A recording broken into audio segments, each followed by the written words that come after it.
ഞാൻ ജോൺ ബ്രിട്ടാസ് അതിനോട് ചേർത്ത് പറയേണ്ടത് സാൽവത്തോറെ ജിറോൺ, മാസിമിലാനെ ലാത്തോറെ, രണ്ട് പേരുകൾ നമ്മൾ മറക്കാനിടയില്ല. ഇറ്റാലിയൻ നാവികരാണ്.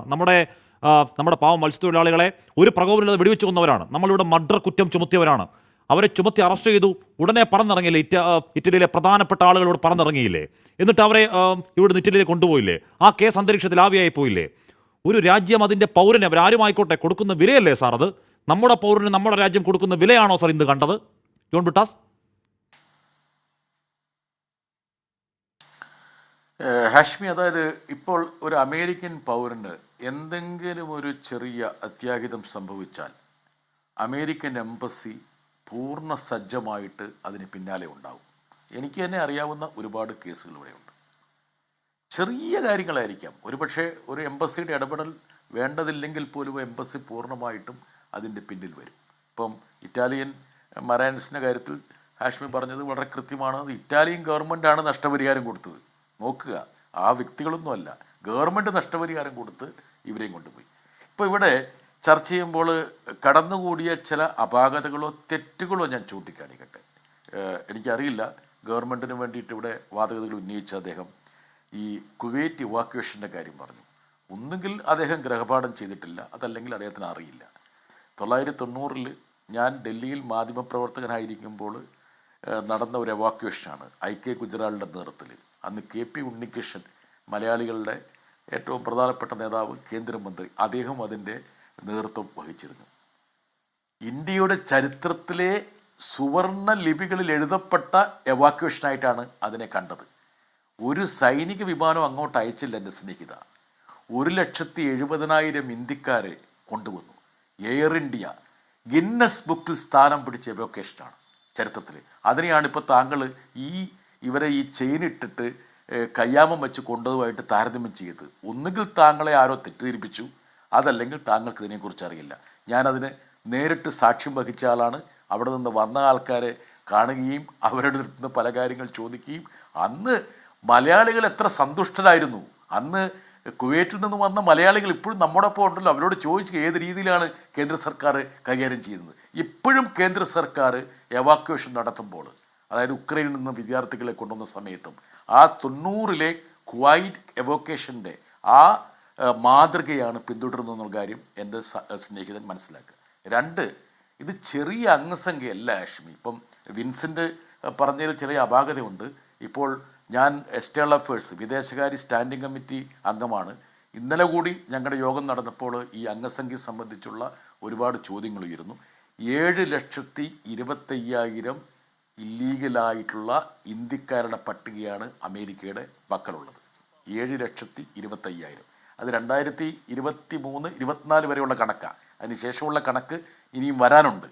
അത് ഇരട്ടിക്കാനുള്ള സാധ്യതയുണ്ടെന്നുള്ള സൂചനയാണ് അവിടെ നിന്ന് തന്നിരിക്കുന്നത്. അതുകൊണ്ട് ഇത് ചെറിയൊരു പ്രശ്നമല്ല, ഇത് വലിയ ഒരു വിപത്തായിട്ട് വന്ന് ഭവിക്കുകയാണ്. ഇനി 2 വശമുണ്ട്. എങ്ങനെയാണ് ഇവർ അങ്ങോട്ട് പോയത്? ആ പോകുന്നതിന് ആരൊക്കെയാണ് പ്രോത്സാഹനം നൽകിയത്? ഇന്ത്യയിലെ ഏറ്റവും വലിയ സമ്പൽ സമൃദ്ധമായിട്ടുള്ള മാതൃകാ സംസ്ഥാനമായ ഗുജറാത്തിൽ നിന്നാണ് ഏറ്റവും കൂടുതൽ അങ്ങോട്ട് പോയിട്ടുള്ളതെന്നുള്ള വിവരം അറിയാലോ. ഏറ്റവും കൂടുതൽ ഈ ഡോങ്കി പരിപാടി ഉള്ള ഒരു സംസ്ഥാനമാണ് ഗുജറാത്ത്. പോട്ടെ, അതിനെക്കുറിച്ച് നമ്മൾ അങ്ങോട്ട് കിടക്കുന്നില്ല. പക്ഷേങ്കിൽ ഇതിൽ ബേസിക്കലി വന്നിരിക്കുന്ന കാര്യം എന്ന് വെച്ചാൽ, ചെറിയ രാജ്യങ്ങൾ പോലും ചെയ്യേണ്ട കാര്യങ്ങൾ നമ്മുടെ രാജ്യം ചെയ്യുന്നില്ല. ഇന്ത്യക്കൊരു പാരമ്പര്യമുണ്ട്. അതായത് ചേരിചേര രാജ്യങ്ങളുടെ നെടുനായകത്വം വഹിച്ച ഒരു രാജ്യമാണ് ഇന്ത്യ. അതിൽ നിന്ന് നമ്മൾ ഒരുപാട് പിൻവാങ്ങി സന്ധി ചെയ്ത് അമേരിക്കൻ വിദേശ നയത്തിൻ്റെ വാലിൽ നമ്മളെ കൊണ്ട് കെട്ടി. പക്ഷെ അങ്ങനെ കെട്ടുമ്പോഴും ഇന്ത്യയുടെ ശക്തി നമ്മുടെ ഭരണാധികാരികൾ തിരിച്ചറിയണം. ഒരു കൊളംബിയ പോലുള്ള ഒരു കർണാടക സ്റ്റേറ്റിൻ്റെ അത്രയും പോലും വലിപ്പമില്ലാത്തൊരു രാജ്യത്തിന്, അതായത് ട്രംപ് ഭരണകൂടവുമായിട്ട് നെഗോഷിയേറ്റ് ചെയ്തിട്ട് അങ്ങോട്ട് അവരുടെ വിമാനങ്ങൾ അയക്കാമെങ്കിൽ, ഇത്രയും സന്നാഹങ്ങളുള്ള ഇന്ത്യ സർക്കാരിന് അവർ ലിസ്റ്റ് ചെയ്യപ്പെട്ട ആൾക്കാരെ വെരിഫൈ ചെയ്ത് അവരെ നമ്മുടെ വിമാനങ്ങളിൽ കയറ്റി ഇങ്ങോട്ട് കൊണ്ടുവരാൻ എന്താണ് തടസ്സം? ഇതിലൊന്നും ഉത്തരവില്ല. യഥാർത്ഥത്തിൽ എന്നെ അത്ഭുതപ്പെടുത്തുന്ന കാര്യം എന്ന് വെച്ചാൽ, ഒരു വളരെ സിമ്പിളായിട്ട് ചെറിയ രാജ്യങ്ങൾ ചെയ്യുന്ന കാര്യങ്ങൾ പോലും നമുക്ക് ചെയ്യാൻ പറ്റാതെ വരുന്നത് എന്തുകൊണ്ടാണെന്നുള്ള ചോദ്യമാണ് പ്രധാനം. ഇനി ഏറ്റവും പ്രധാനപ്പെട്ട കാര്യം, ഇന്ന് ജയശങ്കറിൻ്റെ 6 ഖണ്ഡിക ദാസ്യ പ്രസ്താവനയിൽ അദ്ദേഹം പറഞ്ഞൊരു കാര്യം, ഈ പറയുന്ന നാട് കടത്തുക എന്ന് പറയുന്നത് ഇത് ആദ്യത്തെയല്ല. 2009 മുതലുള്ള കണക്ക് തന്നു. ഞാൻ ആ കണക്ക് കൂട്ടിയപ്പോൾ 15,576 ഇന്ത്യക്കാരെ അമേരിക്ക 2009 മുതൽ നാട് കടത്തിയിട്ടുണ്ട്. ആ പ്രസ്താവനയിൽ കൃത്യമായിട്ട് അത് വളരെ വസ്തുതാപരമാണ്. പക്ഷെ അവരെ എങ്ങനെയാണ് നാട് കടത്തിയത്? അവരെ നാട് കടത്തുന്നതിന് മുമ്പ് നമ്മുടെ അവിടുത്തെ കോൺസുലേറ്റുകളുമായിട്ടും എംബസിയുമായി ബന്ധപ്പെട്ട് മുൻകൂട്ടി വിവരം അറിയിച്ച് യാത്രാ വിമാനങ്ങളിലാണ് ഇങ്ങോട്ട് കയറ്റി അയച്ചിട്ടുള്ളത്. ഇതാദ്യമായിട്ടാണ് ഒരു മിലിറ്ററി വിമാനത്തിൽ കയറി. ഇനി ഞാനൊരു ചെറിയൊരു ശകലം വായിക്കാം. ഇത് ജോൺ ബ്രിട്ടാസ് കണ്ടെത്തിയതെന്ന് പറയുന്നത് ന്യൂയോർക്ക് ടൈംസിൻ്റെ ഒരു വാർത്തയാണ്. ശ്രദ്ധിക്കുക, ഇത് ന്യൂയോർക്ക് ടൈംസ് ആണ്, അതായത് അമേരിക്കയുടെ പത്രമാണ്. Military planes have rarely been used in past by the US for deportation. വളരെ അപൂർവമായിട്ട് മാത്രമേ ഈ സൈനിക വിമാനം മുൻകാലങ്ങളിൽ അമേരിക്ക ഉപയോഗിച്ചിട്ടുള്ളൂ. ഈ അടുത്ത കാലത്ത് ഈ 6 അതുപോലുള്ള ദൗത്യങ്ങൾ മാത്രമേ സൈനിക വിമാനങ്ങൾ ചെയ്തിട്ടുള്ളൂ. അതും അയൽവക്കത്തുള്ള തൊട്ട് ഒരുമിയിട്ടുള്ള രാജ്യങ്ങളെ മാത്രം ഉദ്ദേശിച്ചാണ് ഈ എക്സെപ്ഷണലി 6 7 എന്ന് പറയുന്നത് ഉപയോഗിച്ചിട്ടുള്ളത്. ഹാഷ്മി, ഭൂഖണ്ഡങ്ങൾ താണ്ടി 40 മണിക്കൂർ യാത്ര ചെയ്യേണ്ടി വരുന്ന ഒരു ഇന്ത്യൻ പൗരന് വേണ്ടിയിട്ട് ഒരു യാത്രാ വിമാനം ഏർപ്പെടുത്താൻ പറ്റുന്നില്ല എന്ന് പറഞ്ഞാൽ നമ്മൾ എവിടെ എത്തി നിൽക്കുന്നു? ഇന്ത്യയുടെ പരമാധികാരം, സ്വാതന്ത്ര്യം, നമ്മുടെ പ്രസ്റ്റീജ് എവിടെ എത്തി നിൽക്കുന്നു? ഇതൊക്കെയല്ലേ നമ്മൾ ചർച്ച ചെയ്യേണ്ടത്. അതല്ലാതെ ഇത് പ്രോട്ടോക്കോൾ. ഇനി വേറെ ഏറ്റവും രസകരമായ കാര്യം എന്ന് വെച്ചാൽ ഇവിടെ ഈ വെക്കാബുലറി ഉപയോഗിക്കുന്നു. ഇപ്പോൾ എൻ്റെ സ്നേഹിതൻ മറ്റേ മോഡി ഗവൺമെൻറ്റിനെ ന്യായീകരിക്കാൻ വേണ്ടിയിട്ട് ഇവിടെ ഇരിക്കുന്ന ആളും ഉപയോഗിച്ചൊരു പദമുണ്ട്. എനിക്ക് വലിയ കൗതുകമുണ്ട്. അതായത് ഈ പറഞ്ഞ പ്രോട്ടോക്കോൾ പ്രകാരം റിസ്ട്രെയിൻ ഉപയോഗിക്കുന്നു. റിസ്ട്രെയിൻ, ഏത് റിസ്ട്രെയിന്?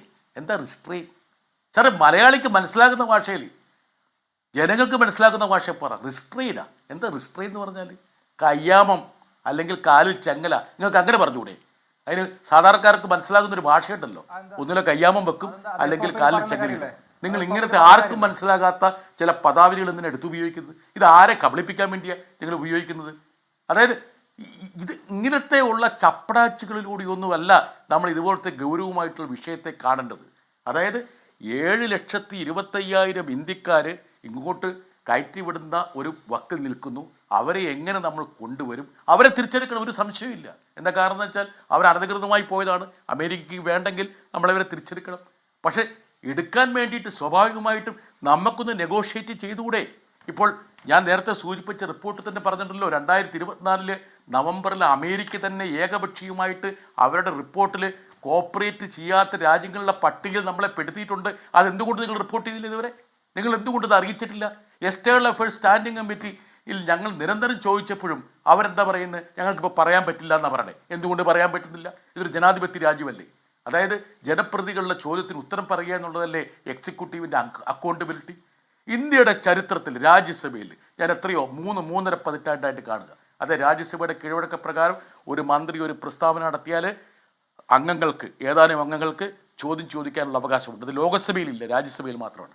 ആദ്യമായിട്ടാണ് ഒരു കേന്ദ്രമന്ത്രി, പ്രത്യേകിച്ച് ഇത്രയും പാണ്ഡിത്യമുള്ള പ്രാഗൽഭ്യമുള്ള വിദേശകാര്യ വകുപ്പ് സെക്രട്ടറി നിലയിൽ കൈകാര്യം ചെയ്ത ഒരു മന്ത്രിക്ക് ഉത്തരവില്ലാതെ പോകുന്നു. ഒളിച്ചോടുകയായിരുന്നു അക്ഷരാർത്ഥത്തിൽ. ആരെ ഭയന്നാണ് സാർ നിങ്ങൾ? ട്രംപിനെ ഭയന്നാണോ? അമേരിക്കയെ ഭയന്നാണോ? അതാണോ ഇന്ത്യയുടെ വിദേശ നയം? അതാണോ ഇന്ത്യയുടെ പശ്ചാത്തലം? ചരിത്രം അതാണോ? നമ്മൾ ഈ യാഥാർത്ഥ്യങ്ങളല്ലേ ഉൾക്കൊള്ളേണ്ടത്? ഇവിടെ അങ്ങോട്ട് പോയത് ഇല്ലീഗലാണെന്നുള്ള കാര്യത്തിൽ നമുക്ക് തർക്കമില്ല. ഞാൻ നേരത്തെ പറഞ്ഞല്ലോ, 1 കോടി രൂപ മുടക്കി പോയിട്ടുള്ള ആൾക്കാരുണ്ട്. ഞാൻ ഒരു വിവരം കൂടെ തരാം. അതായത് വിദേശകാര്യ സ്റ്റാൻഡിംഗ് കമ്മിറ്റിയിൽ ഞങ്ങൾ ഇല്ലീഗൽ ഏജൻസിനെ കുറിച്ച് ചോദിച്ചപ്പോൾ 3500-ലേറെ ഇല്ലീഗൽ ഏജൻസികൾ ഇവിടെ പ്രവർത്തിക്കുന്നുണ്ട്. നിങ്ങൾ ഈ ഗവൺമെൻറ് ഇത്രയും കാലത്തിനിടയ്ക്ക് ഈ 3500 ഇല്ലീഗൽ റിക്രൂട്ടിംഗ് ഏജൻസിനെ പിടിക്കാൻ വേണ്ടി എന്താ ചെയ്തത്? പ്രോത്സാഹിപ്പിക്കല്ലേ ചെയ്ത്? ഇനി ഇവിടെ നിന്ന് പുറത്തേക്ക് പോകുന്ന, ഇവിടെ വിമാനം കയറിയല്ലേ പോകുന്നത്, എയർപോർട്ടിലൂടെയല്ലേ പോകുന്നത്, എമിഗ്രേഷൻ കഴിഞ്ഞിട്ടല്ലേ പോകുന്നത്, ആഭ്യന്തര വകുപ്പല്ലേ എമിഗ്രേഷൻ കൈകാര്യം ചെയ്യുന്നത്. എത്ര ഇന്ത്യക്കാർ ഇന്ത്യൻ വിമാനത്താവളത്തിൽ നിന്ന് പുറത്തേക്ക് വിദേശത്തേക്ക് പോയി എന്നുള്ള കണക്ക് നിങ്ങൾക്കുണ്ടോ? ഏത് രാജ്യത്തേക്ക് പോയിന്നുണ്ടോ? ഇന്ന് ഞാൻ ചോദിച്ചു, ഡേറ്റ ഉണ്ടോ? Do you have any data about? ഇല്ല. ഡേറ്റ പോലും വെക്കാത്തൊരു രാജ്യമായി മാറി നമ്മൾ. ഇപ്പോൾ ഉക്രൈനിൽ ഈ പ്രതിസന്ധി വന്നപ്പോഴാണ് ഇത്രയും ഇന്ത്യൻ വിദ്യാർത്ഥികൾ അവിടെ പഠിക്കുന്നുണ്ടെന്നുള്ള കാര്യം പോലും നമ്മൾ മനസ്സിലാക്കിയത്. അപ്പോൾ വിദേശകാര്യ മന്ത്രി എന്താ ഞങ്ങളോട് പറഞ്ഞത്? വിദേശകാര്യ സെക്രട്ടറി കമ്മിറ്റി എന്ന് പറഞ്ഞു we did know about it, ഞങ്ങൾക്ക് അറിയില്ലായിരുന്നു എന്ന്. ഇതാണോ ഒരു രാജ്യം? ഇത്രയും ആരോ പറഞ്ഞ പോലെ ഒരു ആധുനിക രാജ്യം, ശക്തി 5 ട്രില്യൺ 3 ട്രില്യണിലേക്ക് പോകുന്നു, ഏറ്റവും വലിയ ശക്തി എന്നൊക്കെ പറഞ്ഞ ഒരു രാജ്യത്തിന് തങ്ങളുടെ പൗരന്മാർ എവിടേക്ക് പോകുന്നു? അവർ ഈ രാജ്യത്തിൻ്റെ ഉള്ളിൽ അങ്ങോട്ടും ഇങ്ങോട്ടും പോകുന്ന വിട്ടുകളാ. ഈ രാജ്യം എമിഗ്രേഷൻ കൗണ്ടറിലൂടെ പുറത്തേക്ക് പോകുന്ന ആൾക്കാരുടെ എണ്ണം പോലും ഇല്ല എന്ന് പറയുമ്പോൾ എന്താണ് അവസ്ഥ? പിന്നെ അതിനേക്കാൾ ഏറ്റവും പ്രധാനപ്പെട്ട ഒരു ഘടകം എന്ന് പറയുന്നത് ഈ പറയുന്ന ഇപ്പം വിൻസെൻ്റ് ഈ കരാറുകളെ കുറിച്ച് പറഞ്ഞു. എൻ്റെ മുമ്പിൽ ഒരു കരാറുണ്ട്, international covenant on civil and political rights ICCPR. അതായത് അതിനകത്ത് കൃത്യമായിട്ട് എംഫസൈസ് ചെയ്തൊരു കാര്യമുണ്ട്, which emphasise on humane treatment in deportation case. ഇന്ത്യയും അമേരിക്കയും ഒപ്പുവെച്ച കരാറല്ലേ? ആ കരാറിൻ്റെ നഗ്നമായ ലംഘനമല്ലേ നടക്കുന്നത്? അതെങ്കിലും ഇന്നിവിടെ ചർച്ച ചെയ്ത സമയത്ത് വിദേശകാര്യ മന്ത്രിക്ക് പറഞ്ഞുകൂടി, അതായത് ഇൻ്റർനാഷണൽ പ്രോട്ടോകോൾ അമേരിക്ക അംഗീകരിക്കാനും അനുസരിക്കാനും ബാധ്യസ്ഥമാണെന്ന് പറഞ്ഞുകൂടി. മറ്റ് ചെറിയ ചെറിയ രാജ്യങ്ങൾക്ക് പോലും തലയുയർത്തിപ്പിടിച്ച് പറയാം. അതായത് അമേരിക്കയെ ആശ്രയിച്ച് ജീവിക്കാനേ പറ്റുള്ളൂ, അമേരിക്കയുടെ ആശ്രയമില്ലെങ്കിൽ ജീവിക്കാൻ പോലും പറ്റാത്ത ആ രാജ്യങ്ങൾ പോലും തങ്ങളുടെ അമർഷവും പ്രതിഷേധവും പ്രകടിപ്പിക്കുമ്പോൾ അമേരിക്കയൊന്നും ആശ്രയിക്കാതെ തന്നെ ജീവിച്ച ചരിത്രമുള്ള, മുമ്പോട്ട് പോയ ചരിത്രമുള്ള, മുമ്പോട്ട് പ്രയാണം ചെയ്ത ഒരു പശ്ചാത്തലമുള്ള നമ്മൾ എന്തിനാണ് പേടിക്കുന്നതെന്നാണ് അങ്ങയുടെ പ്രസക്തമായ ചോദ്യം സാർ. അത് പ്രസക്തവുമാണ്. ഞാൻ ഇടപെടുകയാണ് ശ്രീ മിഥുൻ വിജയകുമാർ. ഇവിടെ എന്തിനാണ് പേടിക്കുന്നതെന്ന ചോദ്യം അവിടെയുണ്ട്. ട്രംപിനെ പടക്കണ്ടാന്നേ, വളരെ വളരെ മയപ്പെട്ട, വളരെ മൈൽഡ് ശബ്ദത്തിൽ, അത് മോശമായി പോയി കേട്ടോ, എന്നെങ്കിലും മയപ്പെട്ട ശബ്ദത്തിൽ വരികൾക്കിടയിലൂടെയെങ്കിലും പറയാമായിരുന്നു. അന്നുണ്ടായില്ല. ഇവിടെ ശ്രീ രാജീവ് പി നായരുടെ നേതാവ് ശ്രീ രാഹുൽ ഗാന്ധി അല്ലെങ്കിൽ നമ്മുടെ പ്രതിപക്ഷ നേതാവ് സഭയിൽ പറയുന്നുണ്ടായിരുന്നു, എന്താണ് വിദേശകാര്യമന്ത്രി അവിടെ തമ്പടിച്ച് നമ്മുടെ പ്രധാനമന്ത്രിയെ ട്രംപിൻ്റെ ഉദ്ഘാടന ചടങ്ങിലേക്ക് ക്ഷണിപ്പിക്കാൻ വേണ്ടി അവിടെ പാടുപെട്ട് കാര്യവും പറഞ്ഞു. അവിടെ നിന്ന് സഭയിൽ ബഹളം കൊണ്ടേ, അതിൻ്റെ യാഥാർത്ഥ്യം എന്തോ ആയിക്കോട്ടെ. ഇവിടെ ഇന്ത്യ സഹകരിക്കാത്ത രാഷ്ട്രമാണ് എന്ന് രേഖപ്പെടുത്തിയ കാര്യം ആധികാരികമായി ജോൺ ബ്രിട്ടാസ് MP പറയുന്നുണ്ട്. ഇവിടെ നമ്മുടെ പൗരന്മാരെ കൈവിലങ്ങും കാൽച്ചിലും കൂച്ചുവിലം കാണിച്ച് ഇങ്ങോട്ടേക്ക് വിടുന്നു. എവിടെയാണ് കുട്ടിഘോഷിക്കപ്പെടുന്ന മോദി ട്രംപ് ഇന്ത്യ അമേരിക്കൻ സൗഹൃദം? ശ്രീ മിഥുൻ വിജയകുമാർ.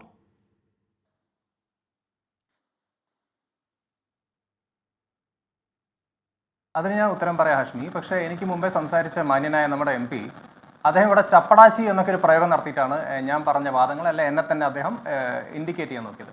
അദ്ദേഹത്തിന് ഇവിടെ എന്താ പറയുക, ഞാൻ പറഞ്ഞ റിസ്ട്രെയിൻ എന്ന വാക്ക് ഭയങ്കരമായി അങ്ങ് പൊള്ളി.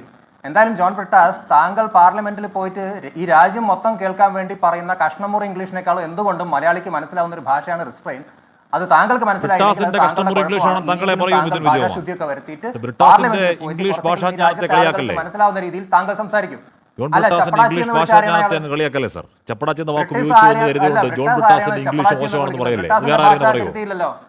ബ്രിട്ടാസിന്റെ മാന്യത ചപ്പടാച്ചി എവിടെ ചെന്ന് കഴിഞ്ഞാലും ചപ്പടാച്ചി തന്നെ. അപ്പം മാത്രമല്ല, ബ്രിട്ടാസ് എങ്ങനെയാണ് പാർലമെന്റിലേക്ക് എത്തിയത് എന്ന കഥ അല്ല, ബ്രിട്ടാസ് രാജ്യസഭയിലേക്ക്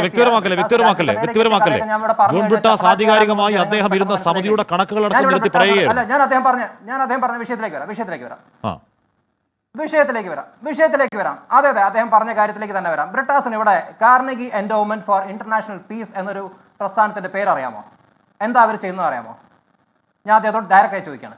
what is Carnegie Endowment for International Peace എന്ന് പറഞ്ഞ ഓർഗനൈസേഷൻ ചെയ്യുന്ന കാര്യം ഒന്ന് പറയാമോ? വായനാശീലമുള്ള കുവൈറ്റ് ഇവാക്യുവേഷൻ വളരെ നേരിട്ട് റിപ്പോർട്ട് ചെയ്ത വ്യക്തിയാണ്. അപ്പൊ അതുകൊണ്ട് ഞാൻ ചോദിക്കുകയാണ്, ഒന്ന് പറയാമോ? കാർനെഗി എൻഡോവ്മെന്റ് ഫോർ ഇന്റർനാഷണൽ പീസിന്റെ ഒരു റിപ്പോർട്ട് ഉണ്ട്. അവരാരാണോ എന്ന് പറഞ്ഞുതരാമോ ബ്രിട്ടാസ്? അതാരാണെന്ന് പറയാമോ? Carnegie Endowment for International Peace, ഞാൻ നേരത്തെ പറഞ്ഞത് അവരെ കോട്ട് ചെയ്തുകൊണ്ടാണ്. ബ്രിട്ടാസിന് ഈ കാര്യം അറിയുന്നതുകൊണ്ടാണല്ലോ തിരുത്തി.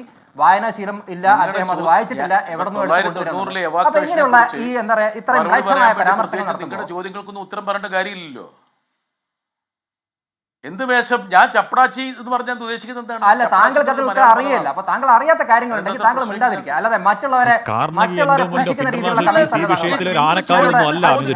മറുപടി പറയാൻ ഞാൻ ആരാണെന്ന്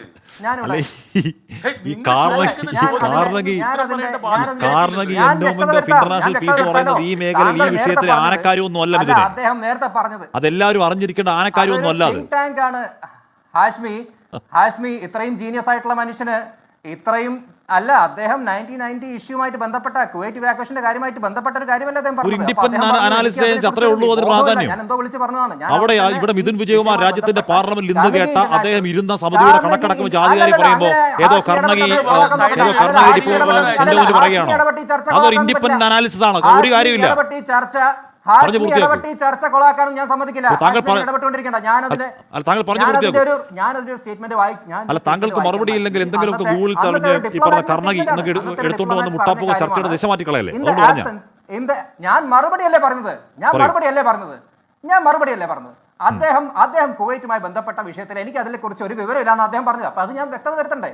അപ്പൊ അതിൽ പറഞ്ഞൊരു കാര്യം, കാർണഗി ഇന്റർനാഷണൽ എന്ന് പറയുന്ന തിങ്ക് ടാങ്കിന്റെ റിപ്പോർട്ടിൽ പറഞ്ഞ കാര്യമാണ്, in the absence of clear procedures for priority evacuations, embarkation processes are often based on ad hoc or personal, political and economic interests. For example, during the August 1990 visit to Kuwait, diplomat KP Fabian recalls how the selection of evacuees was initially left at the discretion of the External Affairs Minister I.K. Gujral, who began to distribute his business cards as passes to individuals to fly out on priority basis on the IL-76 aircraft transporting him. Fabian was thus suddenly faced with hundreds of Punjabi people who were essentially wealthy, healthy and were all men, while thousands of women, children and elderly camped on the streets in the heat outside the embassy. അപ്പോൾ ഇത്രയധികം report ചെയ്ത മനുഷ്യന് ഈ ഒരു കാര്യം മാത്രം അറിയാതെ എങ്ങനെയാ പോയത്? അദ്ദേഹം അതിനൊരു റെഫറൻസ് ആയി പഠിക്കണം എന്ന രീതിയിലൊക്കെയാണ് പറഞ്ഞത്. അന്ന് ഹെൽത്തി വെൽത്തി ആയിട്ടുള്ള പുരുഷന്മാർക്ക് IK ഗുജറാളിന്റെ ബിസിനസ് കാർഡ് ഉപയോഗിച്ചായിരുന്നു അവിടെ നിന്ന് ഇവാക്യുവേഷൻ നടന്നത്. മിസ്റ്റർ ബ്രിട്ടാസ്, താങ്കൾ ഈ റിപ്പോർട്ടൊക്കെ എടുത്തൊന്ന് വായിച്ചു നോക്കൂ. താങ്കൾ ഇത്രയും വായനാശീലമുള്ള, മറ്റുള്ളവരൊക്കെ വളരെ പുച്ഛിച്ച് കാണുന്ന നമ്മുടെ പൗരന്മാരുടെ കയ്യും കെട്ടി കാലും കെട്ടി ചങ്ങല കിട്ടണമെന്ന് രാജ്യത്തിന് കമാന്നുമിണ്ടാൻ ധൈര്യമില്ലാതിരിക്കുന്ന സാഹചര്യത്തിൽ അതിനെപ്പറ്റി പറയൂ. അതിനുശേഷം നമുക്ക് കാർണഗിയെ പറ്റി പറയാം. മിഥുൻ, അല്ല, രാജ്യത്തിന് കമാന്നുമിണ്ടാൻ ധൈര്യമുണ്ടോ ഇല്ലയോ എന്നല്ല ഞാൻ പറഞ്ഞത്. ഇവിടെ നോർമൽ ആയിട്ടുള്ള ഇവാക്യുവേഷൻ പ്രൊസീജിയേഴ്സ് പോലും മര്യാദയ്ക്ക് നടത്താൻ പറ്റാത്ത സർക്കാരുകൾ ഉണ്ടായിരുന്നു. ഇവിടെ നടന്നുകൊണ്ടിരിക്കുന്നത് എന്ന് പറഞ്ഞു കഴിഞ്ഞാൽ ഒരു ഇല്ലീഗൽ ഇമിഗ്രൻസ്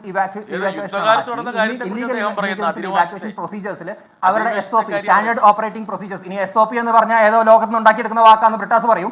പക്ഷേ അവരുടെ SOP-യിൽ കൃത്യമായി പറയുന്നൊരു കാര്യമാണിത്. അപ്പൊ അവരുടെ SOP-യിൽ പറഞ്ഞൊരു കാര്യമാണ് ഞാനിവിടെ കോട്ട് ചെയ്യാൻ ശ്രമിച്ചത്. അതിലെ ഒരു റിസ്ട്രെയിൻ എന്ന വാക്കാണ് ഈ പറയുന്ന മാന്യന് വളരെ ബുദ്ധിമുട്ടായി തോന്നിയത്. അപ്പോൾ ഞാൻ ഈ പറയുന്ന കാര്യം ഇവിടെ വേറൊരു കാര്യം പറഞ്ഞു, ഡിപ്പോർട്ടേഷൻ ഇൻ മാസ് നമ്പേഴ്സ്, അല്ലെ?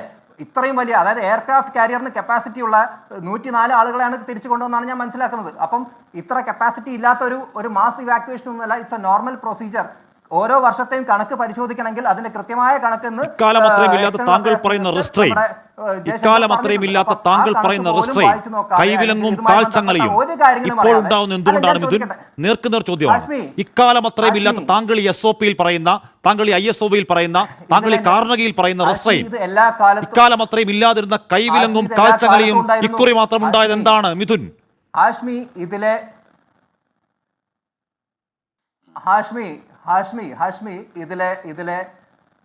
SOP-യിലെ പ്രൊസീജിയേഴ്സിൽ എക്സെപ്ഷൻ എന്ന് പറഞ്ഞത് വിമൻ ആൻഡ് ചിൽഡ്രൻ മാത്രമാണ്.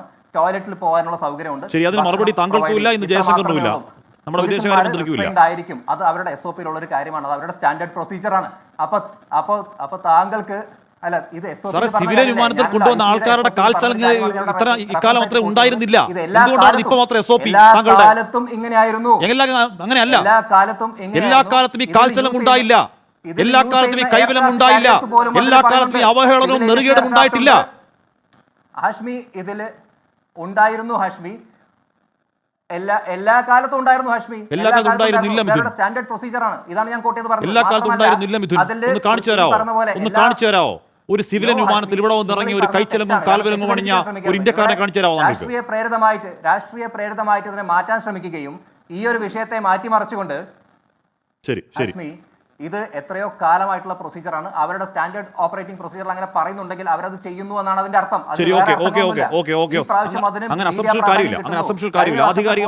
ആധികാരികമായി മേഖലയിൽ ബന്ധപ്പെട്ടവർ പറയുന്നത് ഇവിടെ ഈ പറയുന്ന യുദ്ധവിമാനം നമ്മുടെ രാജ്യത്ത് ഇറങ്ങലും ആ യുദ്ധവിമാനത്തിനകത്ത് ഇന്ത്യക്കാരെ കയ്യും കാലും വിലങ്ങി ഇവിടെ എന്താണ് അറവുശാലയിൽ കൊണ്ടുവന്ന കന്നുകാലികളെ പോലെ കൊണ്ടുവന്നിട്ടില്ല എന്ന് ആധികാരികമായി പറയേണ്ടവർ പറയുന്നുണ്ട്.